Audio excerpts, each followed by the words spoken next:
Donc, on est dans la suite de notre shiur sur Beitza, et le Gemara nous dit qu'il y a un bonhomme, Aoud et Amar Léou, il y a un gars qui s'adresse à des gens et leur dit Be'ed edicha leman, Be'ed edicha leman. Qui c'est qui possède des œufs masculins? Des œufs masculins. Rachid dit c'est quoi les œufs masculins? On est dans la première petite ligne de Rachid, marqué des dicha. Dicha, c'est un lachon de zachar.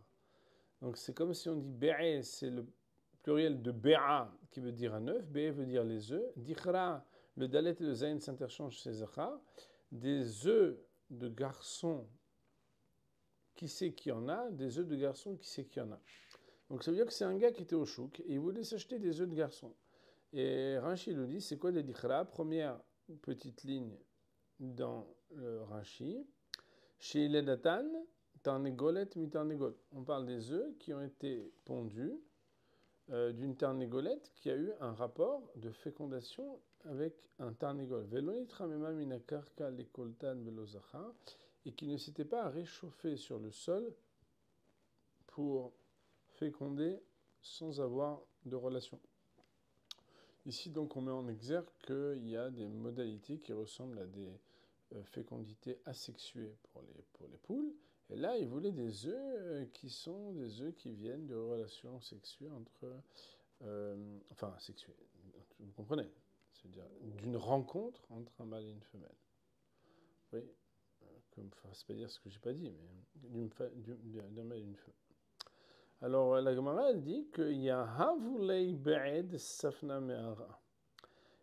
Il y a Havulei, ben, littéralement, ça veut dire Eviulo, en hébreu. Ils lui ont amené, ils lui ont donné, donc les vendeurs, là, ils lui ont donné Be'e, des œufs, des Safna Me'ara, qui procédaient d'un réchauffement avec le sol. Ça veut dire d'une relation où il n'y avait pas eu de rapport entre la poule et le coq. Atal et Kameh de Rabbi Ami. Il est venu devant Rabbi Ami. Alors, juste la caractéristique, c'est que... parce qu'il faut qu'il ait pu s'en rendre compte, vous comprenez? Alors, regardez Rashi. Rashi dit, c'est quoi Safna Me'ara? Donc, elles se sont réchauffées avec le sol, là. Safna Me'ara, c'est que Mitramem et Bekarka veyoledet betim. Elle se réchauffe avec le sol et elle donne naissance à des œufs. Veotam betim, ça c'est une phrase à souligner dans Rashi, et ces mêmes œufs, en megadlot efrohim, ne permettent pas de donner naissance, de donner croissance à des poussins. Autrement dit, c'est comme si c'était des œufs qui étaient destinés à être mangés, mais qui ne pouvaient pas avoir une viabilité pour pouvoir donner des poussins. Ouais. Et alors, ce qui explique aussi, c'est que quand après on nous dit Atal et Kameh de Rabbi Ami, il est venu devant Rabbi Ami, le gars il n'est pas devin, vous voyez. Comment il sait que ces œufs-là, c'est pas des œufs qui sont nés d'une rencontre entre un coq et une poule? En fait, c'est tout simplement parce que certainement il attendait que ça puisse devenir des poussins. Et en fait, c'était pas possible. Ok? Donc, la Gemara, elle raconte donc, qu'il est venu devant Rabbi Ami, comme pour dire moi, je veux savoir, est-ce que je dois me faire rembourser ou est-ce que, sauf, le gars, en définitive, il peut me dire, tu m'as demandé des œufs, je te donne des œufs. Arrête de commencer à me prendre la tête avec tes histoires de poules et de coqs et de fécondité, etc.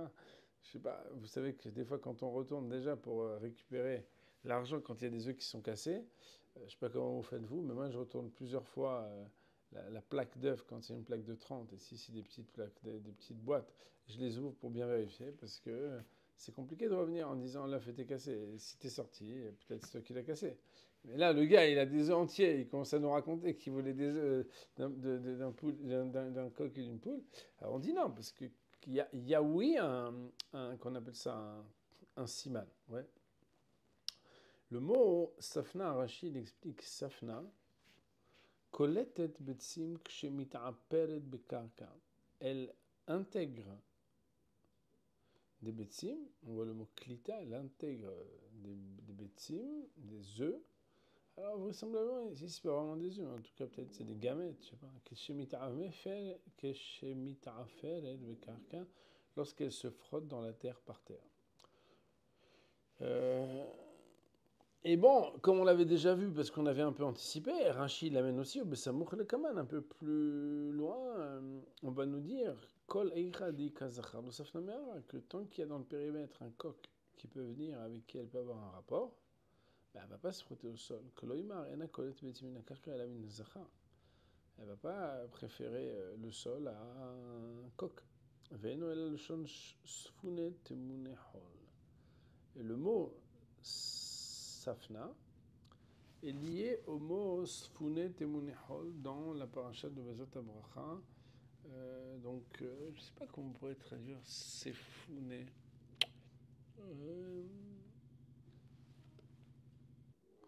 Donc,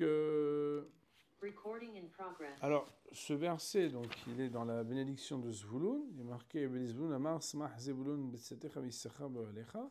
Donc, Perek Lamed Gimel, Pasuk Kutet. Amim Arika Reusham Isbechu Zivhet Tzedek. Qui Shefa Yamim Minaku. Donc, ils vont avoir l'abondance des mers.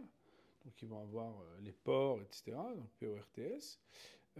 Ou Sfune Temunehol.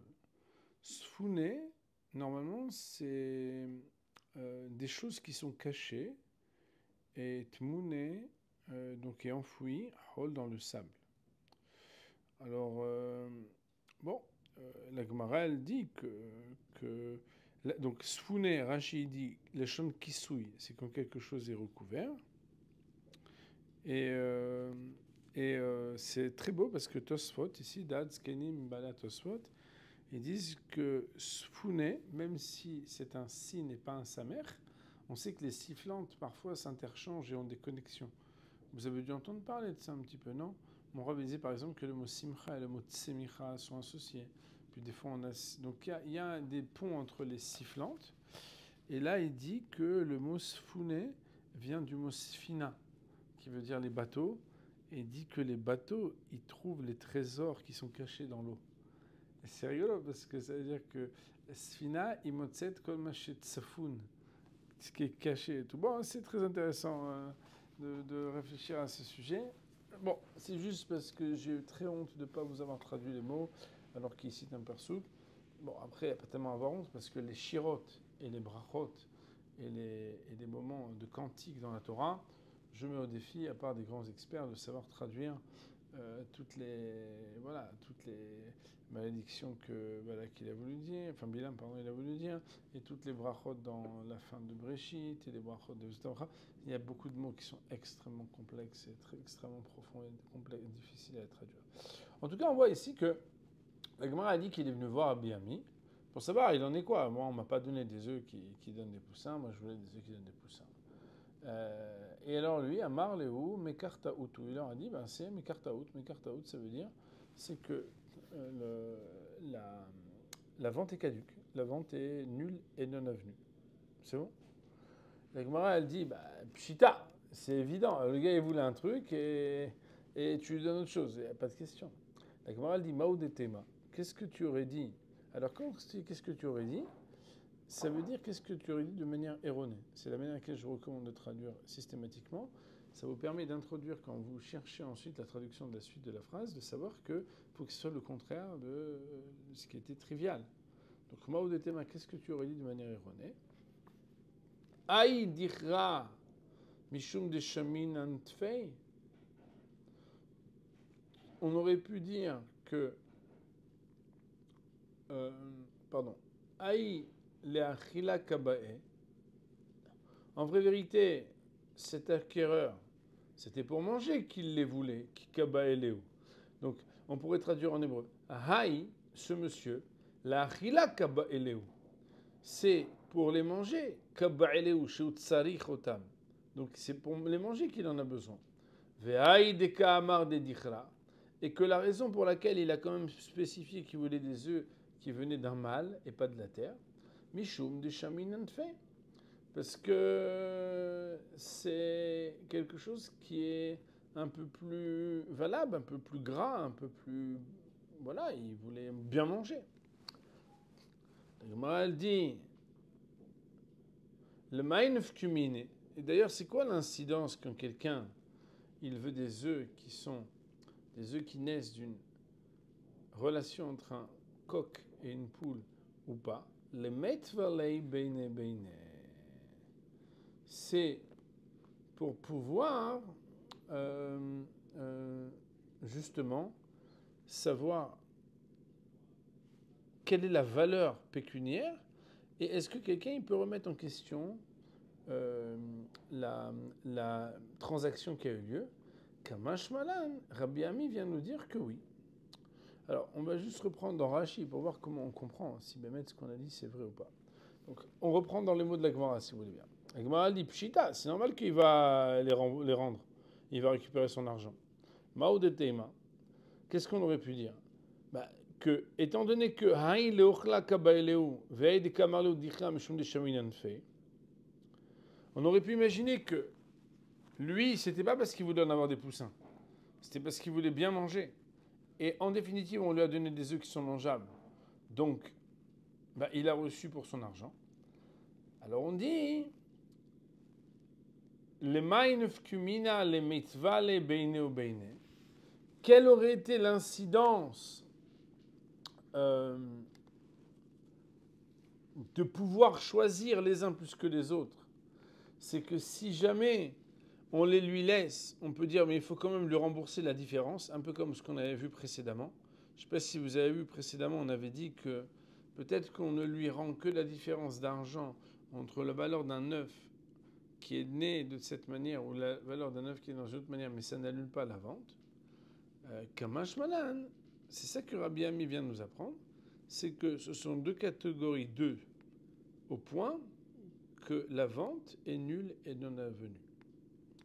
La Gemara nous propose une autre réponse pour expliquer qu'est-ce que ça veut dire Imyetziata Nigmera. Je vous rappelle que en disant ce qu'elle a dit la Gemara précédemment, elle nous a dit que ce qu'on avait vu dans le Daf Vav Amudbet, où là-bas on avait vu que Ravuna avait annoncé que Betsa Imyetziata Nigmera, et nous avions peiné à savoir comment le traduire et l'expliquer. L'explication, c'était que à partir du moment où l'œuf est sorti, alors Megadelet Efrohim, c'est que l'œuf peut être Megadel Efrohim. Et on avait dit quoi? L'œuf, il peut être Megadel Efrohim, il peut donner naissance à des poussins. Mais qu'est-ce qu'on s'en fiche? On n'a pas besoin de le dire, ça semble évident. On a dit non, il y a deux catégories d'œufs, et ces deux catégories d'œufs, dans les ventes, ne sont pas considérées comme les mêmes. Et nous venons de voir deux illustrations selon lesquelles, si quelqu'un aurait voulu acquérir des œufs qui sont des œufs qui peuvent faire grandir des poussins et qu'on lui avait donné d'autres œufs à la place, non seulement il peut réclamer, mais il ne réclame pas seulement l'argent, puisque sinon on aurait pu penser qu'on va lui donner uniquement la différence, mais c'est à ce point un autre objet et une autre transaction que ça va annuler la vente et qu'il va avoir ce qu'on appelle un mekartaout. La Gemara maintenant nous propose une autre lecture de ce qu'avait dit Ravuna au nom de Rav. On est à la première grande ligne de la Gemara et au milieu de la ligne. Vei ba'i tema. Et si tu voulais, je te dirais. Quand la Gemara nous dit Vei ba'i tema, c'est qu'elle propose, comme si on effaçait tout ce qu'on avait dit avant, on propose une hypothèse totalement différente. Que quoi? Mai im yetziata nigmera. Ça veut dire quoi? Qu'avec sa sortie, l'œuf est totalement terminé. La Gemara te dit im yetziat ruba nigmera. Avec sa sortie majoritaire, même si l'œuf n'est pas sorti totalement, mais majoritairement, nigmera, c'est déjà considéré comme si c'était terminé. Et la Gemara te dit que des Rabbi Yohanan, et ceci va comme l'enseignement de Rabbi Yohanan. D'Amar Rabbi Yohanan, que Rabbi Yohanan il a dit, Betsa sheyatzea ruba me'erev yom tov vehazara. Vous vous rappelez que c'est un sujet qu'on avait déjà évoqué, qu'un œuf qui avait été pondu majoritairement la veille de Yom Tov, vehazara, et qui rentrait à l'intérieur, en français on dit déjà rentrer, mais bon, vous avez compris que c'était pour insister par ce petit barbarisme-là. Rentrer à nouveau à l'intérieur du ventre de sa mère, alors Rabbi Yohanan dit Muteret leochla beyom tov, c'est permis de la manger à Yom Tov. Veika de Amar Et il y en a qui disent Ma'im yetziata nigmera. She'im yetziata kula nigmera. Im yetziat kula in, abal ruba lo. Il y en a qui vont dire que non, si on dit im yetziata nigmera, avec sa sortie, ça veut dire yetziat kula, sa sortie intégrale. Parce qu'on ne peut pas dire que quelque chose est sorti si c'est seulement majoritairement. Et qu'à ce moment-là, on traduirait im yetziata kula in. Si l'œuf est totalement sorti, oui, ça sera donc permis à Yom Tov. Aval ruba lo, ou la poukem de Rabbi Yohanan. Mais si c'était seulement majoritairement, non. Et ce sera pour exclure Rabbi Yohanan. La Gemara, de ce fait, nous dit que c'était un Yehi Ba'itema. Et si tu voudrais, je te dirais que la particularité des paroles de Ravuna Amarav, qui nous dit que l'œuf, avec sa sortie, il est totalement et intégralement terminé, peut avoir une incidence concernant le fait que ça soit permis à Yom Tov, si majoritairement il est sorti, même si après il est rentré à nouveau. Mais ceci est uniquement l'opinion de Rabbi Yohanan, et ce n'est pas une opinion qui est unanime. Voilà cette partie de la Gemara. Alors pour répondre à une des questions de nos amis, qui remet en cause le fait qu'on n'ait pas lu Rashi, c'est bien un tort de notre part. Donc nous allons maintenant, si vous voulez bien, raboter, regarder le Rashi. Le Rashi, im ruba, vous l'avez? Ouais. Il y a marqué im yetziat ruba nigmera dans Rashi Akadosh. Rashi de dire que ou le'inyan Yom Tov itma. Et c'est à propos de Yom Tov que ça a été dit. Bah oui, vous allez me dire c'est normal puisqu'on parle de Yom Tov dans cette braïta. Non, ce que Ravuna Amarav a dit précédemment, on a eu un éclairage qui dit qu'il avait parlé de Basar Behalav, on l'a exclu. On avait voulu dire qu'on parle d'un éclairage qui parle de Yom Tov, on l'avait exclu. On a eu un éclairage qui dit qu'on parle des règles de transaction pour caractériser et labelliser c'est quoi les œufs comme ci, les œufs comme ça. Oh, on l'a retenu, mais il y a une autre opinion. Et là, on revient à dire, en vraie vérité, tu sais quoi, hein, on parlerait de Yom Tov. Et que Ravuna Amarav ne parle pas de choses dont l'incidence pratique a des lois dans les transactions d'achat d'œufs, mais bel et bien par rapport à Yom Tov. Donc, Uleinian Yom Tov Itma. Tu vois la particularité, comment Rachid est beau en 3 mots. Il dit Rashi, on revient à ce moment-là à dire que la parole de Ravuna Amarav, elle parle que de Yom Tov. Que quoi? Que si elle était sortie majoritairement la veille de Yom Tov, elle est rentrée à nouveau dans les entrailles de sa mère. Veyaldata. Veyeladata, ça veut dire Yelda Otaha.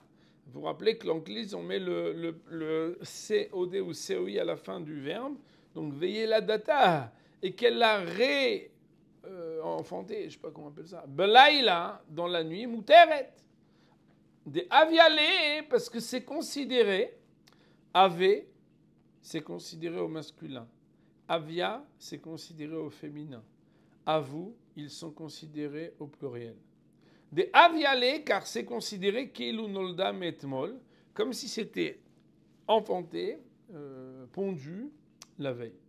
Rabbi Yohanan, d'Amar le Kaman Achi, comme Rabbi Yohanan, qui parle de cette manière plus loin. Ok. Donc, reprenons la suite de la Gemara. La Gemara, elle dit Goufa. Et on sait que quand elle dit Goufa, ça veut dire qu'elle va reprendre un texte qui avait été effleuré précédemment et qui va maintenant être exploré de manière plus profonde. C'est comme une introduction de phrase qui veut dire reprenons un sujet pour l'approfondir. Goufa. Donc, de point ouvrir les guillemets, quoi. Ashohet et atanegolet ou matzaba betsim gemurot. Mutarot leochlam behalav. Celui qui a égorgé une poule et a trouvé à l'intérieur des œufs totalement conçus et terminés. Mutarot leochlam behalav. On a le droit de les consommer avec du lait. Rabbi Yaakov Omer, Rabbi Yaakov de dire, Imayu me'urot begidin as-surin. Si jamais ils étaient mélangés avec des guidines, on pourrait appeler ça des boyaux, c'est ça, hein? Comme ça on dit ça, non? Ouais. Des tendons. Des tendons. À Sourot, ça sera interdit. Pourquoi? Parce qu'à ce moment-là, ça veut dire que c'est considéré comme de la viande. Ouais. Alors, Rachid dit que me'orot veut dire mehubbarot. Si l'œuf est encore rattaché au tendon, avec des tendons, alors il est considéré comme de la viande. Alors, je ne vous cache pas que je n'ai pas la connaissance pour savoir est-ce que c'est parce que c'est un stade qui montre qu'il est encore plus avancé dans la maturation ou pas. Je ne sais pas le dire. En tout cas, la Gemara nous donne ici un signe. Et la Gemara, elle nous dit...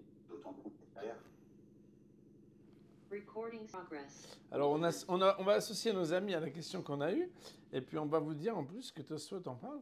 Et c'est que nous, on s'est posé la question quand on a étudié, mais a priori, si c'est un œuf qui est totalement terminé, comment parler encore de stade de maturation où il est, on va dire, attaché au tendon? A priori, c'est bizarre, puisque soit c'est un œuf qui va devenir un poussin, soit c'est un œuf qui n'a pas encore de coquille qui fait partie de la poule. Entre les deux, on ne comprenait pas. Alors, on a vu dans Tosfot, on a l'impression que Tosfot s'intéresse à cette question. Parce que Tosfot, et là je vous demande de regarder, on est à l'extérieur de la page, donc du côté gauche ici, puisqu'on est dans la page de gauche, il y a marqué au Matzaba Betzim Gemorot Vechoule, Rabbi Yaakov Omer, Imayu Me'orot Begidin Asurot. Teima, c'est étonnant. Kevan de Gemurot, puisqu'on parle d'œufs qui sont terminés, c'est ce qui est marqué dans la Braïta. Ketzad Ayu Me'orot, comment c'est possible d'être encore mélangé et attaché au tendon alors que tu dis que c'est terminé? Piresh à Kuntras. Alors, on n'a pas bien vu Rashi, vraisemblablement.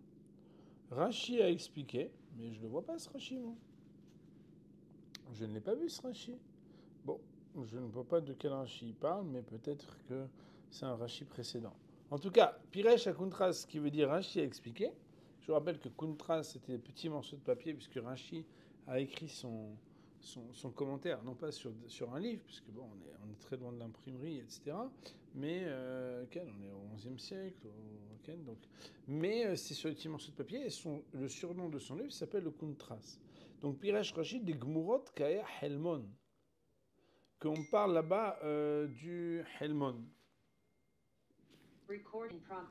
Donc en réalité, Helmon, donc, que Rashi dit que Gmurot, ça veut dire le jaune. Avalonit kasha adain shfoferet mibachutz, mais qu'on parle forcément d'un moment où la coquille ne s'est pas consolidée à l'extérieur de l'œuf. Rak akrum, mais uniquement, je ne sais pas comment on pourrait traduire krum, en tout cas quelque chose qui entoure. Comment on pourrait dire ça en français? Une membrane. Une membrane, exactement. Alken, Rak akrum alken kae Rabbi Yaakov. Et c'est à cette étape de maturation que Rabbi Yaakov dans la Gemara revient. Kae veut dire se rapporter. Veka Amar.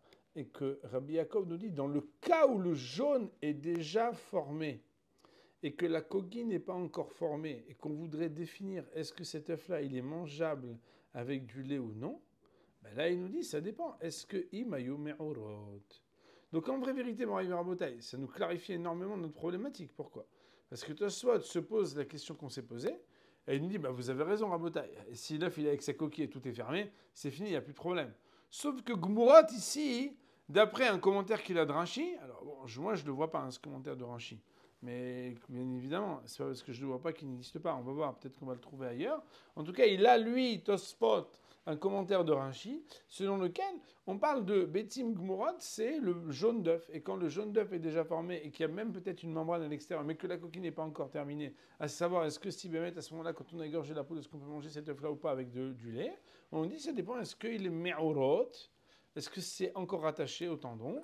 Et s'il y a encore un rattachement avec les tendons de la poule, alors à ce moment-là, c'est une étape où l'œuf n'est pas encore mangeable avec du lait.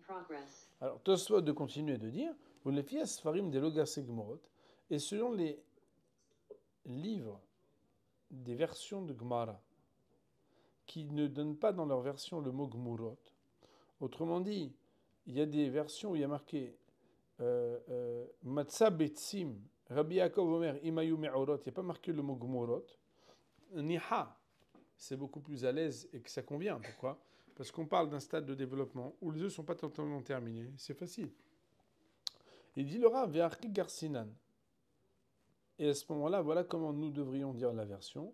Umatzaba Betsim, Mutarot, Lochlam Behalav, Rabbi Yaakov Omer, etc. Et donc, ça clarifie les choses. Donc, si je reprends maintenant Rabotai dans la Gemara, je redescends une ou deux lignes. Goufa, Shohetet Arnegolet, Umatzaba Betsim Gmurot, Mutarot, Lochlam Behalav, Rabbi Yaakov Omer, Imam Al-Begidim, Asurot. Point. Donc, la Gemara nous dit Mantana Lea Detanu Rabbanan. Qui est l'enseignant qui a enseigné la parole rabbinique suivante Aochel minivlat oftaor, celui qui consomme d'un cadavre de volaille qui normalement aurait pu être mangé parce qu'il était cachère, sauf que comme c'est une nevela, c'est un cadavre, on ne peut plus le manger. Mais c'est un œuf. Ou bien mina shalal shel betzim. Alors, shalal shel betzim, il faudrait qu'on voit comment Rashi va nous expliquer ça. Alors, regardez juste, je lis encore trois mots. Mina atzabot, des os. Mina gidin, vous avez dit des tendons. Min basar, de la chair, shenitlash min hay, alors que l'animal est encore vivant, mais cette chair s'est séparée, et qu'on ne pourrait pas dire que c'est vraiment un ever min hay, parce que c'est plus un membre attaché encore à l'animal vivant, mais c'est un membre qui s'est détaché, enfin de la chair qui s'est détachée de l'animal vivant. Mina eshkol shel betsim, on pourrait parler de la partie peut-être, semble-t-il, testiculaire. Peut-être même pas en fait. Non, de la membrane dans laquelle est déposé l'œuf. Ou mina kurkevan. Alors kurkevan, je ne sais pas comment on traduit kurkevan. En hébreu moderne, c'est gésier, mais je ne sais pas si... Ouais, c'est ça, des gésiers. Ou bneme'ain, les entrailles. Osheimha. Et helev, ou bien que imha et helev, ça veut dire qu'il a pris de la graisse de cet animal qui est une nivlate of taor, c'est-à-dire c'est une volaille qui est cachère mais qui n'a pas été égorgée, ou gmao, et il l'a gobé, enfin il l'a avalé, tamé, il est tamé. Alors, bien sûr, maintenant qu'on a cité énormément de cas et qu'on ne sait pas de quoi on parle, on va prendre Rashi pour essayer de comprendre c'est quoi ces cas.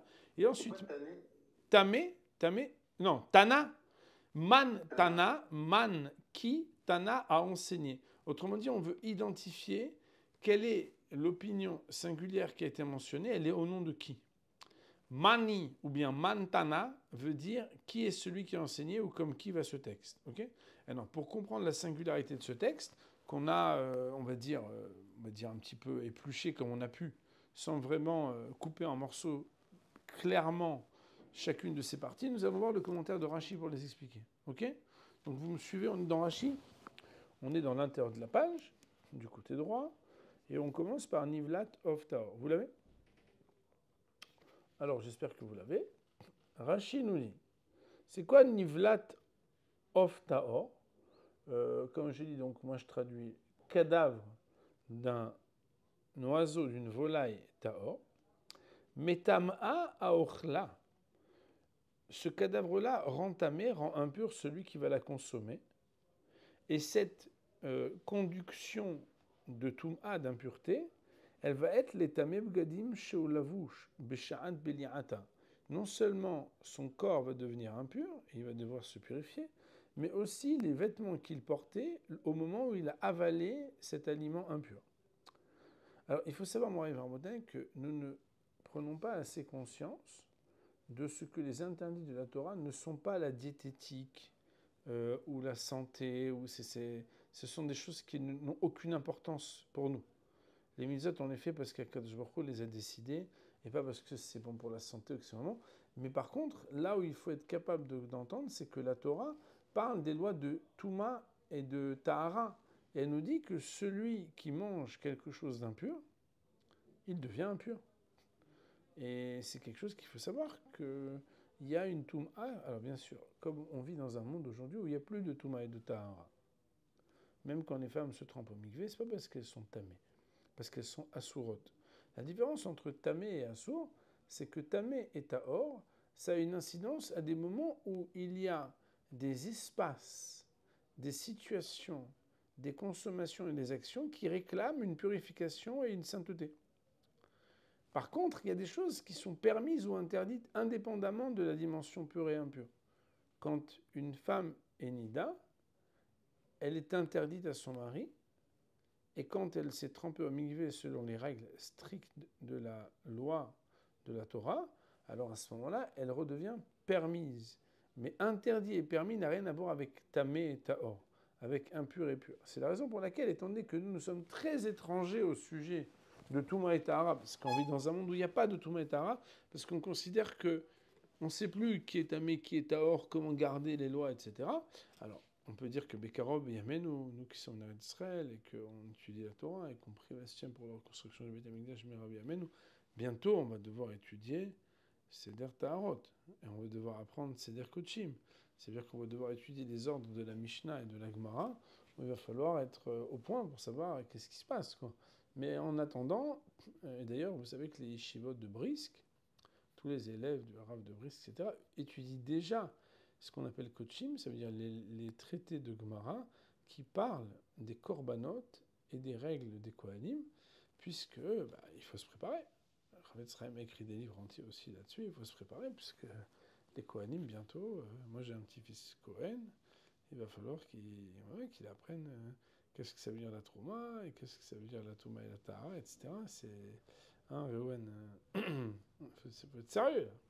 En tout cas, en la tumat maga ou massa, mais dans les catégories de conduction et de propagation de l'impureté, il y a la touma qu'on appelle la touma de consommation pour le corps, d'habits pour ce que tu portes, mais il y a ce qu'on appelle maga ou massa.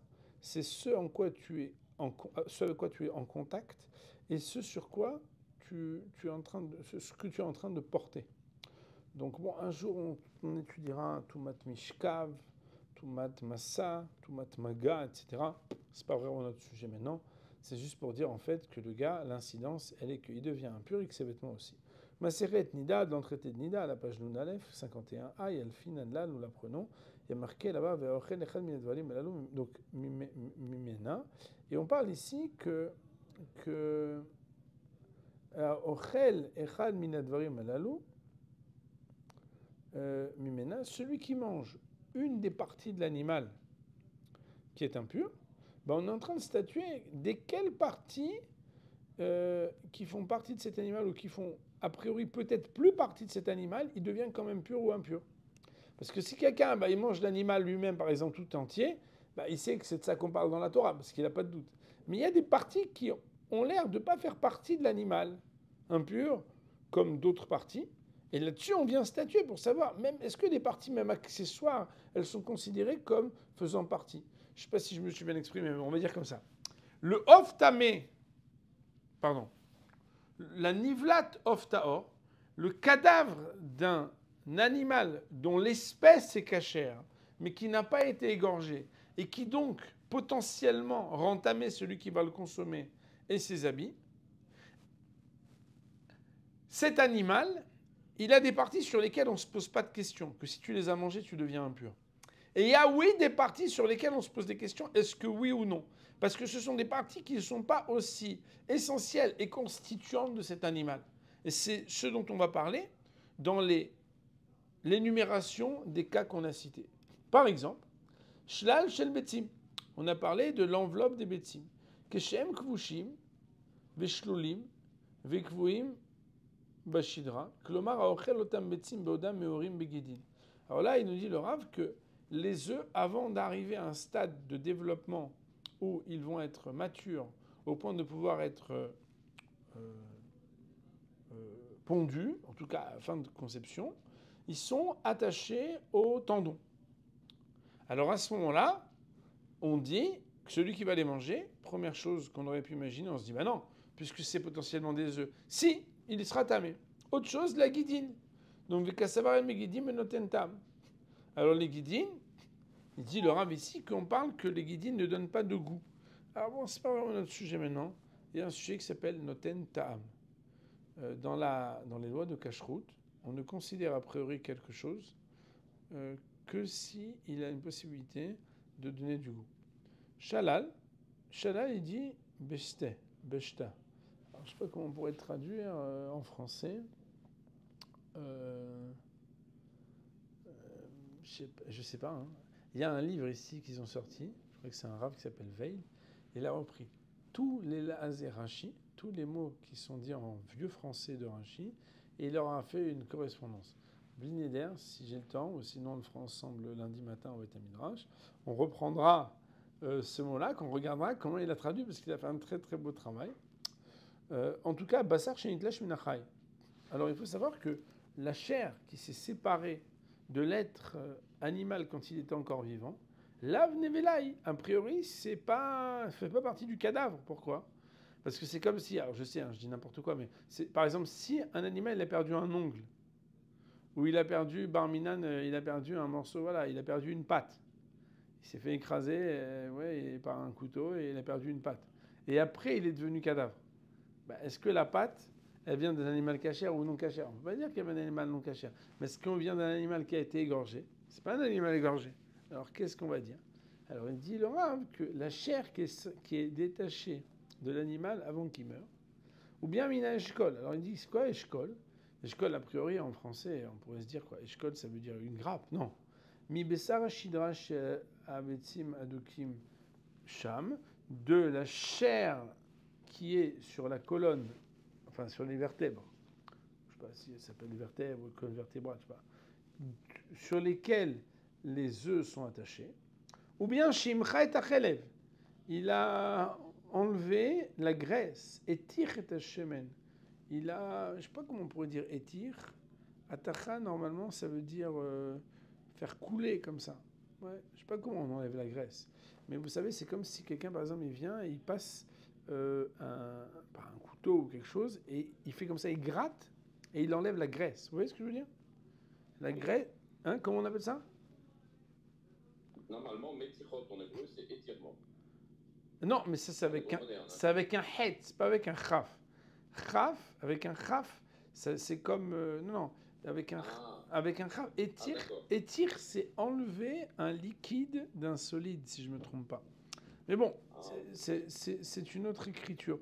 C'est comme si quelqu'un vient prendre le liquide de graisse de la chair d'un animal. Je ne sais pas comment on dit. Je ne pourrais pas dire... Enduire, c'est mettre du liquide sur un solide.